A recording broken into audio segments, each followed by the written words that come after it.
Барлығыңызға сәлем, менің каналыма қош келдіңіздер. Бүгін сіздерге өте оңай пирогтың, яғни манниктің дайындалу жолын көрсетемін.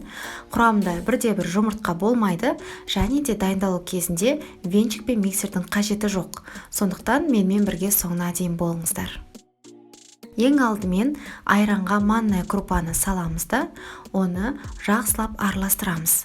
5 минуттай қойып қойсаңыздар, манная крупа бұқтырылып әдемі болады. Егер уақытыңыз тығыз болып жатса, ары қарай жалғастыра берсеңіз болады. Яғни сұйық май құямыз, қант саламыз, ұнды қосамыз және қопсытқыш. Сосын барлығын араластырамыз.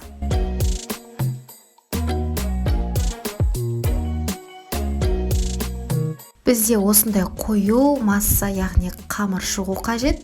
Ешқайда жабыспайды, себебі құрамында майы бар. Сізде разъемная форма немесе кольцо болса, қолдана берсеңіз болады.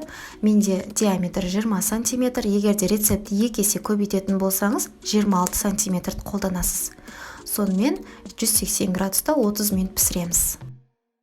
Піскенін осылай ағаш таяқшамен тексереміз, құрғақ болып шығу қажет. Кейіннен кольцодан шығару үшін осылай пышақпен жан-жағын кесіп, яғни босатамыз. Осылайша біздің манник дайын, қарапайым азық-түліктен дайындалатын өте оңай пирог, және де ыстық күйінде кессеңіздер де ешқандай іші шикі болып қалу қаупі жоқ.